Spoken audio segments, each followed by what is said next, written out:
Mob lynching, जब हजूम कानून को हाथ में लेते हुए बिना किसी फेयर ट्रायल के किसी इंसान को सजा दे या उसको जान से मार दे। ऐसा ही एक वाकया सवात के इलाके मदियान में 19 जून को देखा गया, जहां पे 36 साल का एक आदमी जिसका ताल्लुक सियालकोट से था, टूरिस्ट के तौर पर वो केपी के इलाके मदियान में गया हुआ था। वहाँ के एक लोकल रेस्टोरेंट में ठहरा हुआ था और जब वो एक बाज़ार में गया, शायद उसने कुछ अरेबिक टेक्स्ट लोगों के मुताबिक उसने जलाया। इस इल्ज़ाम की बिना पर पुलिस को बुलाया गया। पुलिस ने उसको अपनी कस्टडी में ले लिया और उसको जेल ले जाया गया, लेकिन मॉब ने जेल का पीछा किया। जेल के अंदर दाखिल होकर उन्होंने अटैक किए, 8 लोग इंजर हो गए और आखिरकार उस शख्स को बाहर निकाल कर मार कर आग लगा दी गई। बाजार में ये वाक़या रोनमा होने के बाद मस्जिद से बाकायदा ऐलान किए गए, जिसकी वजह से लोगों को उभारा गया और लोगों ने कानून को अपने हाथ में लिया। ये सारा वाक़या हो गया और FIR तक दर्ज नहीं हुई थी, यानी कि बिना किसी प्रोसेस के, बिना किसी फेयर ट्रायल के, जस्ट एक इल्ज़ाम की बुनियाद पर उसको मार दिया गया। ये अपनी तरह का पहला वाक़या नहीं है, बल्कि इस तरह के वाक़यात बार बार रोनमा हो रहे हैं और अब तो ये इतने फ्रीक्वेंट हो चुके हैं कि एक महीने में 2-3 मरतबा तो हमें इस तरह के वाक़यात सुनने को मिल ही जाते हैं। जैसे कि पिछले महीने इस सरगोदा में एक 70 साल क्रिश्चियन मैन को मार मार कर जख्मी कर दिया गया ब्लास्फेमी के इल्ज़ाम पर। 6 दिन उसका हॉस्पिटल में इलाज हुआ, 7वें दिन उसकी डेथ हो गई। मशाल खान, मर्दान यूनिवर्सिटी का स्टूडेंट, उसको भी ब्लास्फेमी के इल्ज़ाम पर मार दिया गया। बिल्कुल इसी तरह का एक वाक़या जो कि इचरा में देखा गया, जहाँ पे एक खातून ने एक लिबास से बेतन किया हुआ था जिस पर लफ्ज़ हलवा लिखा हुआ था और लोग इतने इलिटरेट और एक्सट्रीमिस्ट हैं कि वो बिना कुछ जाने ही लोगों पर हमला करने के लिए तैयार हो जाते हैं। SP शहर बानो ने वक्त पे पहुँच के उनको रेस्क्यू किया, उनको एक सेफ़ डेस्टिनेशन पर पहुँचाया और उसके बाद में आवाम को अवेयर किया गया कि असल में क्या वाक़या था। इसके अलावा 2023 में होने वाला जरावाला का वाक़या, जहाँ पर 22 से ज़्यादा चर्च और 100 से ज़्यादा घर जला दिए गए थे ब्लास्फेमी के नाम पर। एक और मशहूर वाक़या जहाँ पे श्रीलंकन फैक्ट्री मैनेजर प्रियांथा कुमारा को सियालकोट में एक स्टिकर उतारने पर, जिसके बारे में उनको मालूम भी नहीं था कि उसके ऊपर क्या टेक्स्ट लिखा हुआ है, मॉब लिंचिंग करके उनको जला दिया गया, मार दिया गया, कत्ल कर दिया गया। फरवरी 2023 में ननकाना साहब में भी लाश को जला दिया गया था। इसी तरह का एक वाक़या 2011 में भी पेश आया था, जबकि पंजाब के गवर्नर सलमान तासीर को उनके अपने ही बॉडीगार्ड मुमताज़ कादरी ने असैसिनेट कर दिया। सलमान तासीर मुल्क में नाफिज हार्श ब्लास्फेमी के कानून को अमेंड करना चाहते थे। ये सब तो तौहीन मज़हब के इल्ज़ाम में कत्ल के केसेस हो गए। अब हम देखते हैं कि इसकी क्या वजूहात है, उसके बाद हम देखेंगे कि क्या क्या ऐसी रिकमेंडेशंस हैं जिसको अप्लाई करके हम एक सेंसिबल सोसाइटी का रोल प्ले कर सकते हैं। वजूहात में यह है कि आम इंसान दीन से बहुत दूर हो चुका है और रिलीजियस स्कॉलर जो है वो फ़िरका वारियत को प्रमोट कर रहे हैं, वो अपने मुफाद के लिए फ़िरका वारियत फैला रहे हैं, लोगों में इश्तियाल पैदा कर रहे हैं। तो लोगों ने सही से दीन पढ़ा नहीं है, तहकीक नहीं की, तो लोग उनके पीछे लग जाते हैं। सेकेंडली, यूरोप में क्योंकि फ्रीडम एक्सप्रेशन के नाम पर बहुत ज़्यादा ब्लास्फेमी की जाती है। हमने देखा कि डेनमार्क में, फ्रांस में इस तरह के बहुत से वाक़यात रोनमा होते हैं। तो ये जो अनब्रिडल्ड फ्रीडम ऑफ एक्सप्रेशन है, ये भी इसकी वजह है।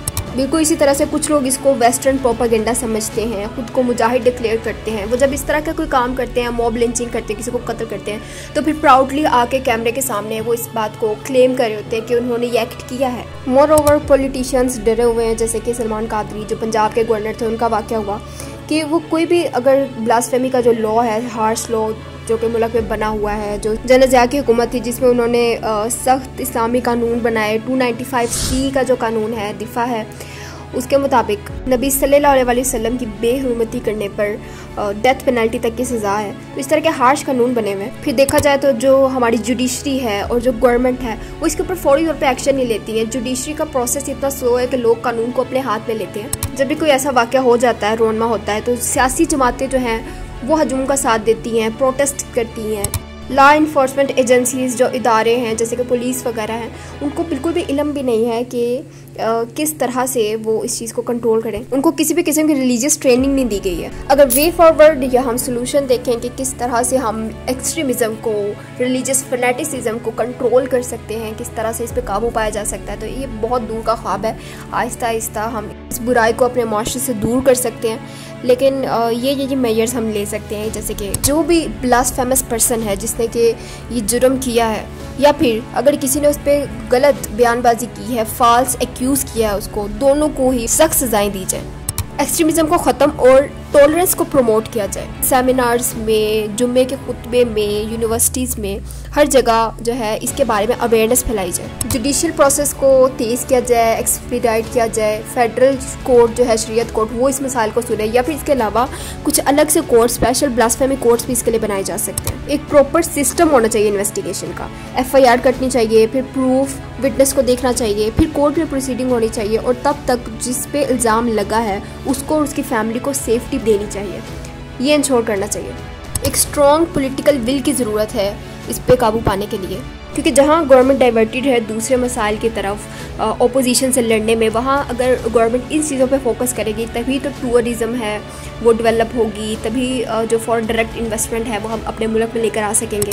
इसके साथ साथ इंटरनेशनल ऑर्गेनाइजेशन के साथ कोलैबोरेट किया जाए ताकि ह्यूमन राइट्स को प्रमोट किया जा सके, रिलीजियस फ्रीडम को प्रमोट किया जा सके। जैसे कि 30 सितंबर को हर साल एंटी ब्लास्फेमी डे मनाया जाता है, इसी तरह के और कुछ कवानीन की ज़रूरत है इंटरनेशनल लेवल पर। अभी जो है 71 आउट ऑफ 193 कंट्रीज़ उसमें प्रॉपर ब्लास्फेमी लॉज मौजूद हैं। डेनमार्क या फिर फ्रांस में इस तरह का कोई कानून नहीं है, तो पूरे यूरोप में अगर इस तरह के कानून बनाए जाएं तो काफ़ी फ्रूटफुल होंगे। कानून बनाया जाए, इन्फोर्स किया जाए, स्टेट प्रॉपर एक्शन ले, किसी भी जमात के प्रेशर में ना आए। इंस्टीट्यूशन जैसे कि पुलिस का इंस्टीट्यूशन, वहाँ पे प्रॉपर रिलीजियस ट्रेनिंग दी जाए कि किस तरह से इस तरह के मामलात को डील करना है उन्होंने। फ्रीडम ऑफ स्पीच पर कुछ लिमिट्स लगाए जाएं। कुछ के अलावा मीडिया कैंपेन्स करे, लोगों को अवेयर करे कि वो कानून अपने हाथ में नहीं ले सकते। ये कोई ऑप्शन है ही नहीं कि लोग कानून को अपने हाथ में ले लें। इस्लाम ने जो माइनॉरिटी के राइट्स दिए हैं, एजुकेशन इंस्टीट्यूट, मीडिया, स्कॉलर्स को चाहिए कि वो उनको प्रमोट करें और बताएं, जैसे कि कुरान में है, सूरह काफिरून की आयत है कि तुम्हारे लिए तुम्हारा दिन है, मेरे लिए मेरा दिन है। और सूरह बकरा की आयत है 256 के दीन में कोई जबर नहीं है। सूरह मायदा की आयत 32 में है कि जिसने एक इंसान का कत्ल किया उसने तमाम इंसानियत का कत्ल कर दिया। इंटरफेथ मतलब मुख्तलिफ जो हमारे फ़िरके हैं उनके दरमियान में रिलीजियस हारमनी बनाई जाए, मॉरल एजुकेशन दी जाए सबको कि मॉरल राइट्स हैं, इंसानियत के हकूक़ भी हैं कि किसी को ऐसे कत्ल नहीं कर सकते, और मॉब को इकट्ठा होने ना दिया जाए, उससे पहले उनकी डिटेंशन की जाए, उनके खिलाफ स्ट्रिक्ट एक्शन लिया जाए।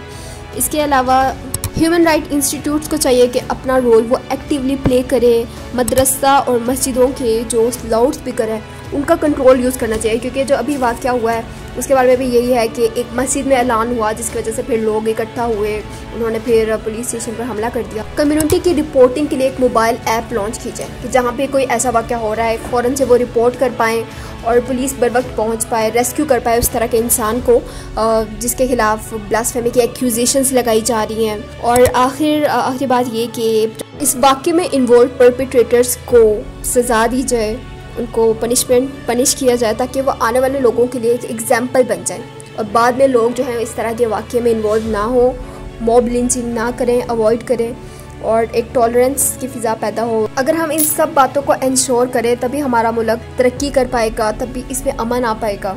फॉरेन डायरेक्ट इन्वेस्टमेंट, टूरिस्ट, ये सारी चीज़ें तभी प्रमोट होंगी जब हम इन एक्यूजेशंस, ब्लास्फेमी के लॉ को कंट्रोल करें, सिक्योरिटी को प्रमोट करें।